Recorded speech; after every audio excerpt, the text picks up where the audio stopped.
Assalamualaikum Sobat Cerita Puisi Tercinta. Mari kita bernostalgia. Mimin akan membawakan salah satu film legend India. Judulnya Chori Chori Chupke Chupke. Film ikonik ini dibintangi Salman Khan, Rani Mukherjee, dan Preity Zinta. Mimin colek dulu ya para penonton yang sudah minta, diantaranya akun Zubair Zubair, Rosita Beliani, Dimas Utomo, Fahrial Hidayah, kemudian Rizky Darmawan di Kalimantan Timur, Ayumi Diana di Bumi Ayu, Sapudi di Pulau Sapi, Ayu Bahsoan di Gorontalo, Reni Arga Prasetya di Pasuruan, Sosa Ramadan di Bekasi, dan semuanya dimanapun berada. Chori, chori, chupke, chupke.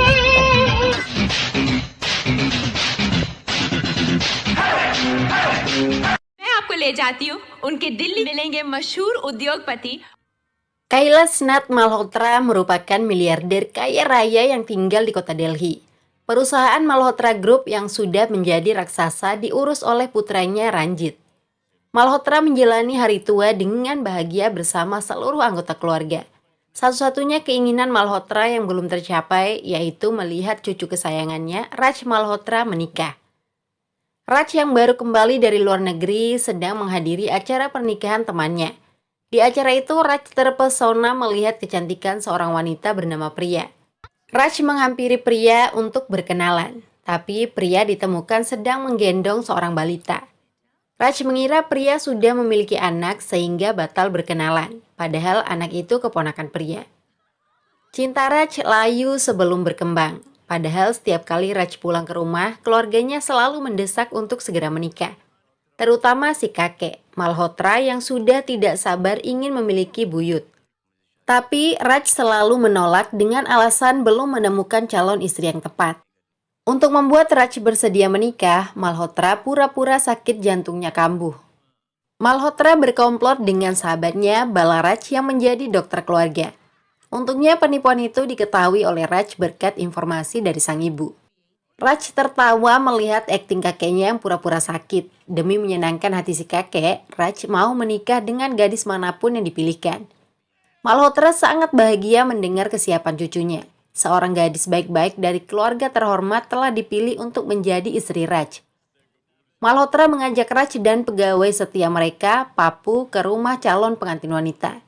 Ternyata calonnya adalah Priya. Jodoh memang tidak akan kemana. Raj sendiri kaget mengetahui calon istrinya adalah gadis yang sempat ditaksir. Raj menyadari kebodohannya karena menganggap Priya sudah memiliki anak. Tanpa butuh waktu lama, Raj dan Priya setuju menikah.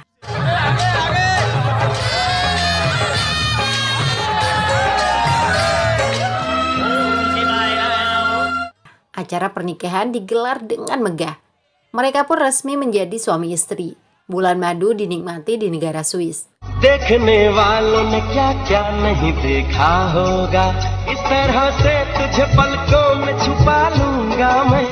Setelah berbulan madu, Raj dan Priya kembali ke India. Tidak berselang lama, Raj mendapat kabar dari dokter bahwa Priya positif hamil. Kabar itu tidak hanya membuat mereka bahagia, semua keluarga juga turut bersukacita. Rumah tangga Raj dan Priya terasa akan sempurna. Priya menjadi kesayangan seisi rumah. Kandungan Priya sudah semakin besar. Priya ikut menonton anggota keluarga yang sedang bermain kriket di halaman rumah. Saat asyik melihat bola terbang di udara, Priya tersandung pot bunga. Gubrak!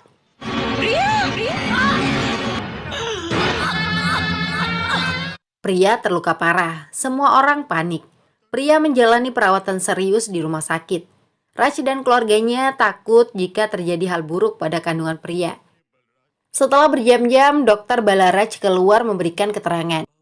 Balaraj memberi kabar buruk bahwa Priya mengalami keguguran. Bayinya meninggal di dalam rahim.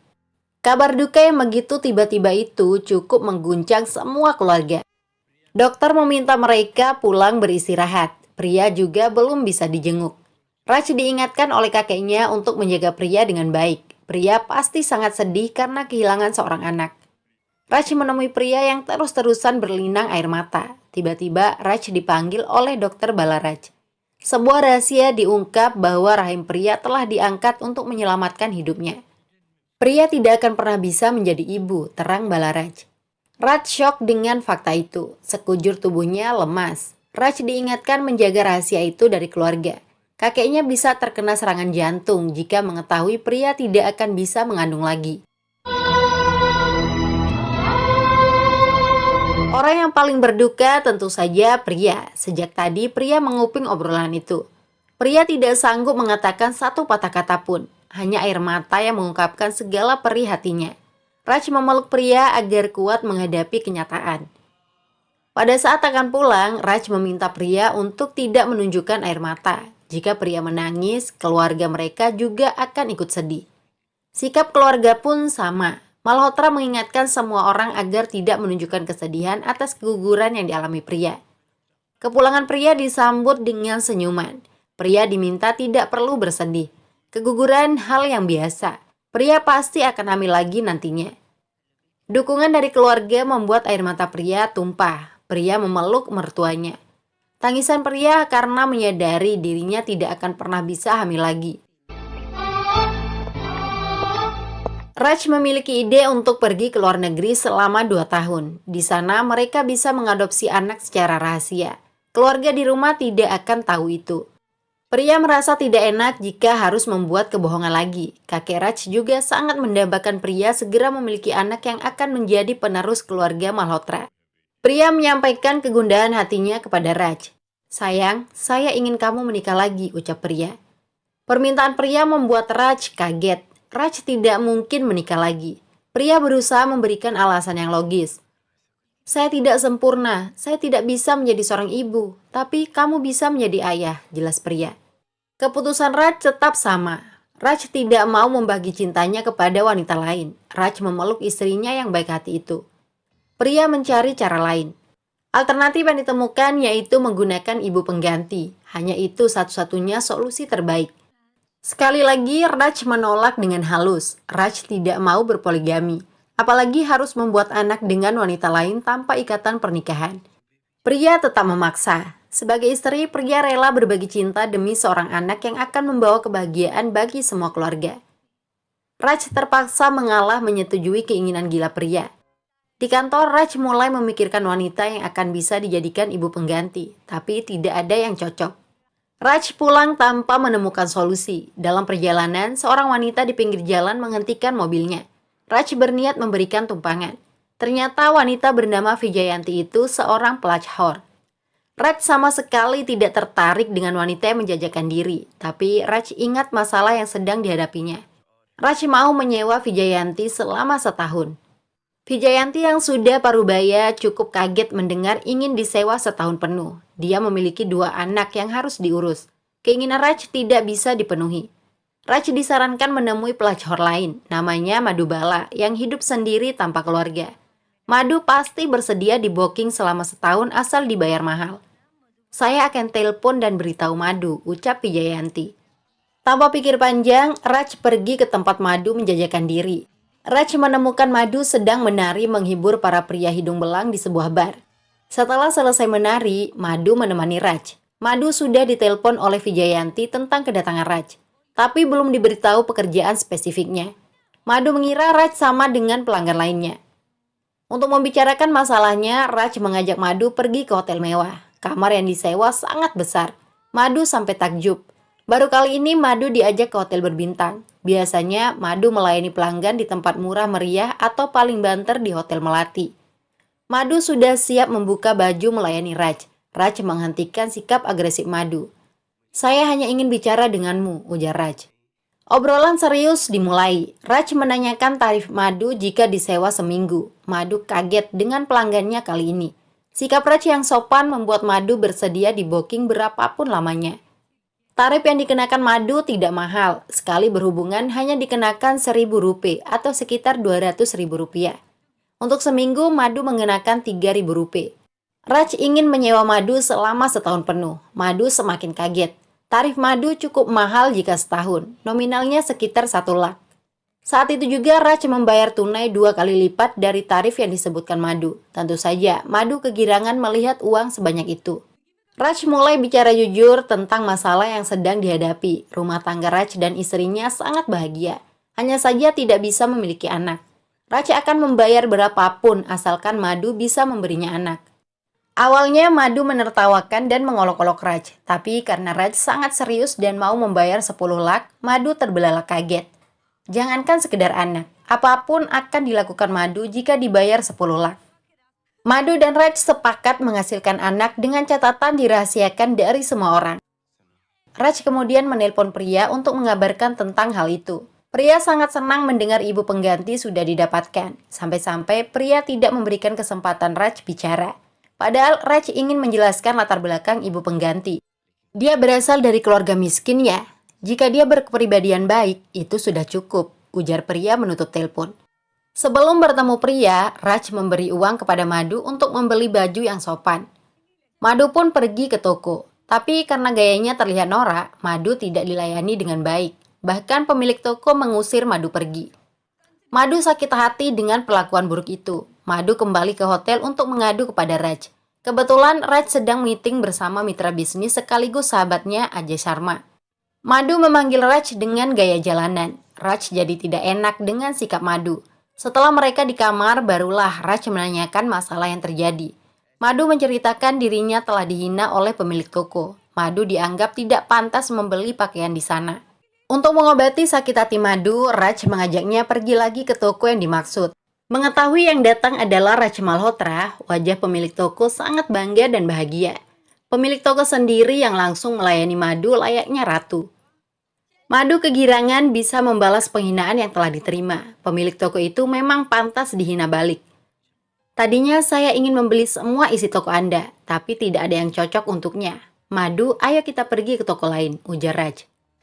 Selain membelikan Madhu pakaian, Raj juga mengajak Madhu ke salon, mengajarinya cara makan, dan lain-lain. Madhu harus terlihat sebagai wanita terhormat saat bertemu Priya. Menggunakan ibu pengganti tidak mungkin dilakukan di India. Raj dan Priya akan tinggal di luar negeri sesuai rencana. Alasan yang digunakan kepada keluarga, Raj akan mengurus perusahaan cabang di Swiss. Setelah keluarga pergi dari bandara, Raj mempertemukan Priya dan Madhu. Penampilan Madhu sudah rapi layaknya wanita karir. Priya menyambut Madhu dengan ramah dan tangan terbuka.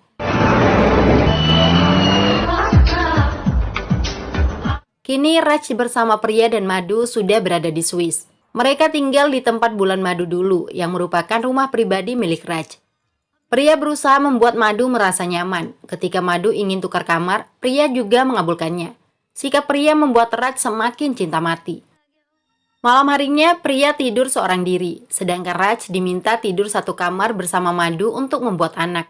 Priya berusaha menahan rasa cemburunya.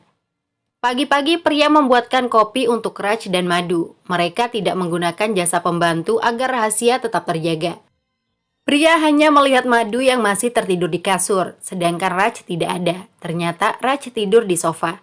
Raj benar-benar sosok suami idaman. Selanjutnya, Priya mengajak Madhu pergi belanja ke supermarket. Kebetulan akan terjadi hujan salju. Priya meminta Madhu pulang bersama Raj agar bisa berduaan. Hanya dengan begitu, Raj akan bisa bermesraan dengan Madhu.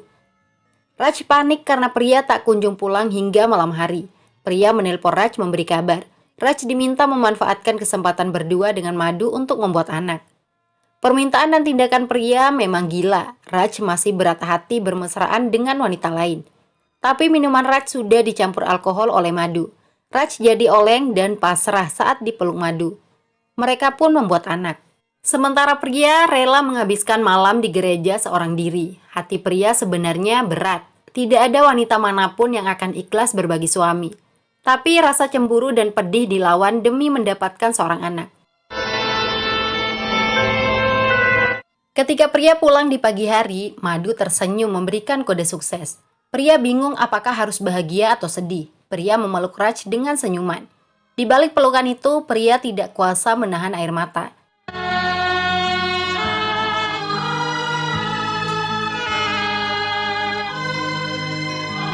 Beberapa bulan kemudian, Madhu dinyatakan positif hamil. Raj memberitahu keluarganya di India bahwa Priya sudah hamil. Semua keluarga bersukacita.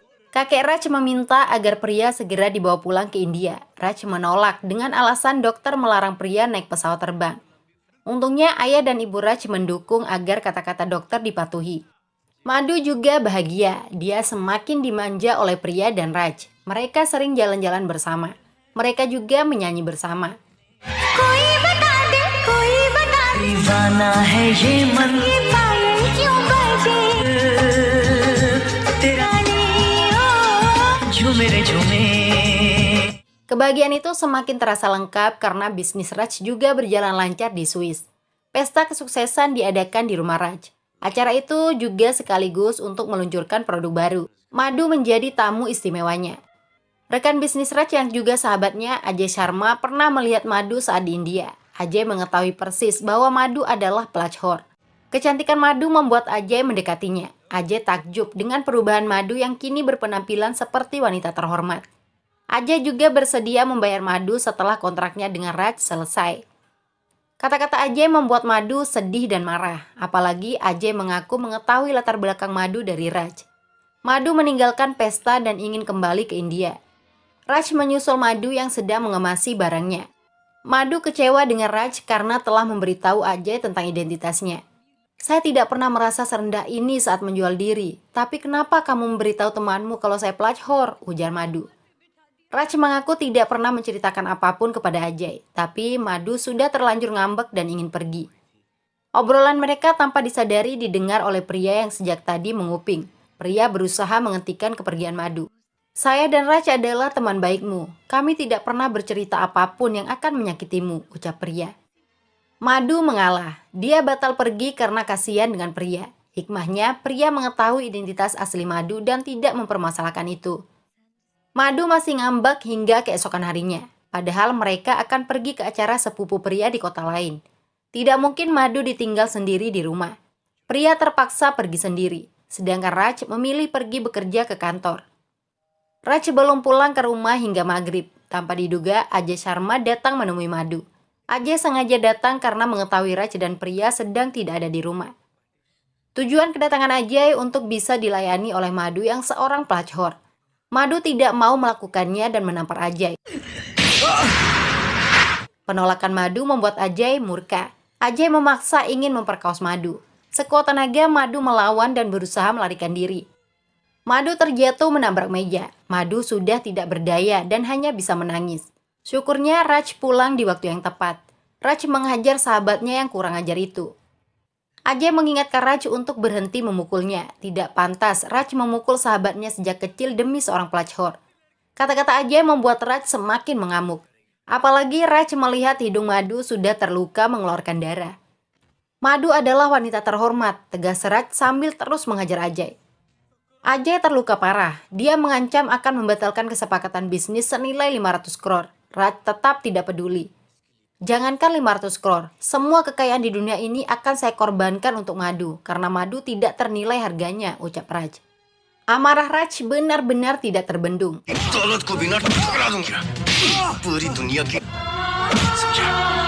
Raj menghajar dan mengusir Ajay pergi. Jika tidak, Raj pasti akan membunuh Ajay. Sikap dan tindakan Raj membuat Madu terharu. Baru kali ini, Madu mendapat perlakuan yang begitu istimewa. Apalagi Raj mengobati luka Madu. Perhatian itu menumbuhkan benih-benih cinta di hati Madu. Wanita manapun pasti ingin memiliki suami seperti Raj. Madu mulai berhayal tentang Raj. Dari situlah lagu Chori Chori Chupke Chupke tercipta.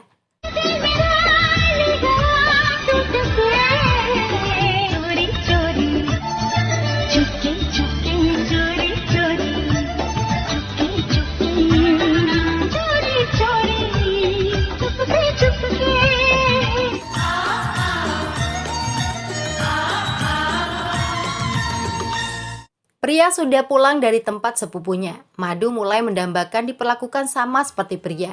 Tapi perasaan itu dipendam sedalam-dalamnya. Seiring berjalannya waktu, perut Madu sudah membesar. Masalah yang tidak terduga muncul. Semua keluarga Raj datang dari India untuk memberikan kejutan. Raj yang melihat itu jadi panik. Pria diminta menggunakan bantal agar terlihat seperti orang hamil. Keluarga yang datang sangat antusias karena tidak sabar ingin melihat pria. Raj pura-pura terkejut. Saat pria keluar kamar, pria diperlakukan layaknya wanita hamil. Papu melihat Madu di pintu kamar. Raj menyebut Madu istri sahabatnya yang sedang pergi ke luar negeri. Pria juga ikut berbohong. Madu sedang hamil, kami ajak dia tinggal di sini karena tidak ada orang di rumahnya, terang pria. Keluarga Raj menyapa Madu dengan ramah. Mereka cepat akrab karena Madu sudah diceritakan tentang anggota keluarga Raj oleh pria. Madu sangat bahagia berada di tengah-tengah keluarga Raj yang baik hati. Madu yang sedang hamil juga diperlakukan istimewa oleh kakek Raj. Begitu pula dengan ibu Raj yang sangat perhatian. Ketika kaki Madu dilihat bengkak, ibu Raj memijat Madu. Kebaikan itu membuat Madu serasa ingin menangis. Betapa bahagianya andaikan Madu menjadi bagian dari keluarga Raj.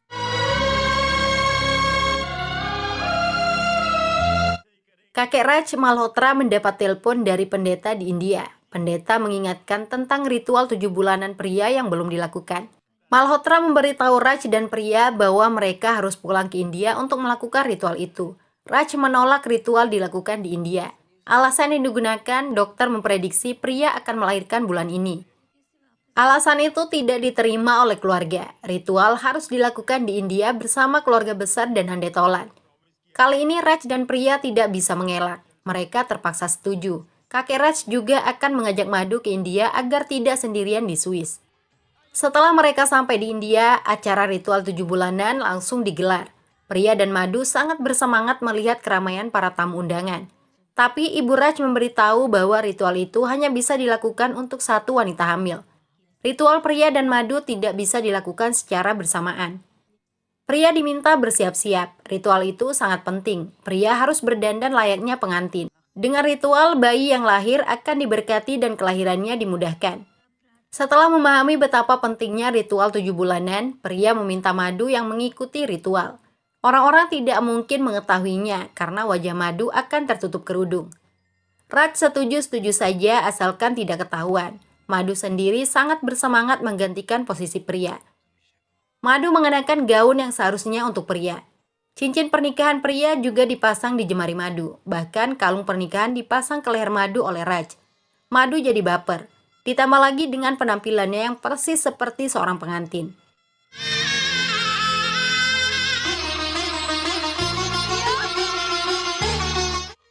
Tiba waktunya Madu mengikuti ritual. Semua orang menganggap Madu sebagai pria karena wajahnya tertutupi kerudung. Segala doa-doa kebaikan tercurahkan dari keluarga untuk bayi di dalam kandungan.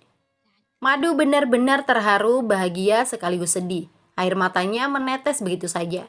Hal yang sama dialami pria. Perasaan bahagia dan sedih bercampur menjadi satu.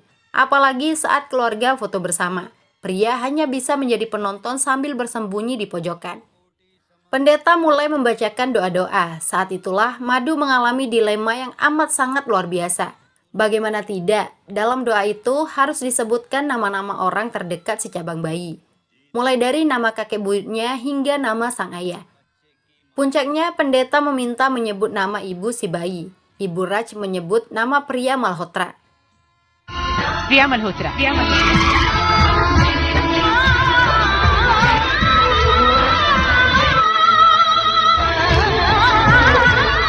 Madu merasa sangat sedih, tertekan, dan tidak terima. Setelah ritual selesai dan semua orang bubar, Madu diserang dilema.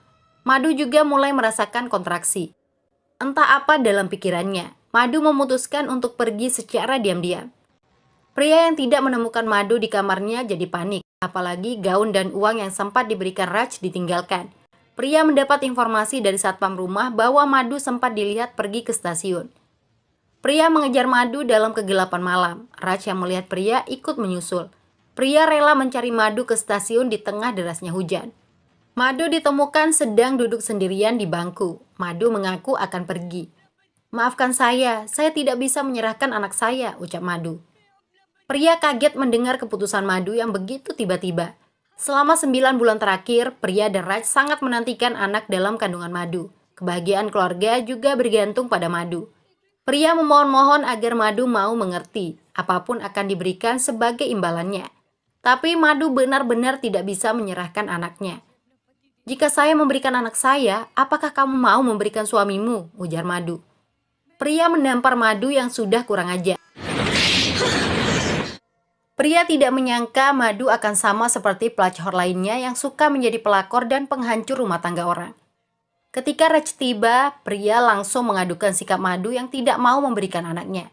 Tapi Raj tidak bisa marah karena Madhu sudah mengalami kontraksi.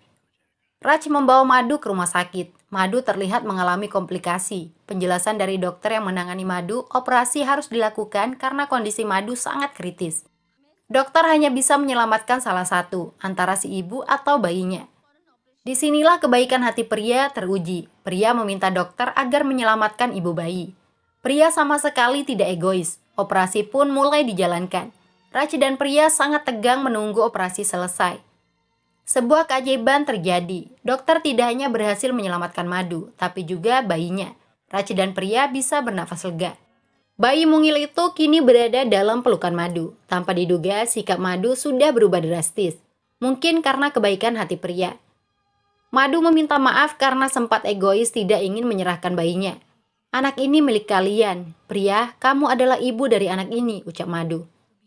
Pria menangis mendengar semua itu. Madhu memberikan anaknya dengan air mata keikhlasan. Sedangkan pria memeluk erat anak yang sudah didambakan itu. Keluarga Raj juga datang ke rumah sakit. Pria bersandiwara seperti baru selesai melahirkan. Mereka semua sangat bahagia. Sedangkan Madhu tersenyum di kamar sebelah. Keluarga Raj diberitahu jika bayi yang dikandung Madhu sudah meninggal. Pria dan Madhu kembali ke rumah. Madhu mengemasi barang-barangnya bersiap untuk pergi. Pria meminta Madhu tetap tinggal. Pria akan bicara jujur tentang siapa Madhu sebenarnya kepada keluarga Raj. Pria juga sudah ikhlas jika Madhu dinikahi oleh Raj. Madhu tidak bisa menerima kebaikan yang begitu besar. Semua yang didapatkan selama ini sudah cukup. Hari ini saya sudah dapatkan keluarga. Saya juga sudah dapatkan kakak perempuan. Biarkan saya tetap sebagai adik. Jangan jadikan saya istri kedua Raj, ucap Madhu. Kedua wanita itu pun berpelukan. Madhu kemudian pergi. Raj sendiri yang mengantar Madhu ke bandara. Raj juga sudah membelikan rumah dan menyiapkan banyak uang untuk Madhu. Karakter Madhu benar-benar telah berubah. Dia yang dulu gila uang, kini menolak semua pemberian Raj. Madhu tidak mau menerima uang sepeser pun. Jika saya ambil sesuatu, rasanya seperti saya menjual anak saya sendiri, terang Madhu. Bukan hanya itu saja, Madhu juga tidak mau lagi kembali ke masa lalunya sebagai pelacur. Madhu akan menjalani hidup secara terhormat. Sebelum berpisah, Raj mengecup kening Madhu dengan penuh kasih sayang. Madhu pun pergi dengan senyuman. Berbeda halnya dengan Raj.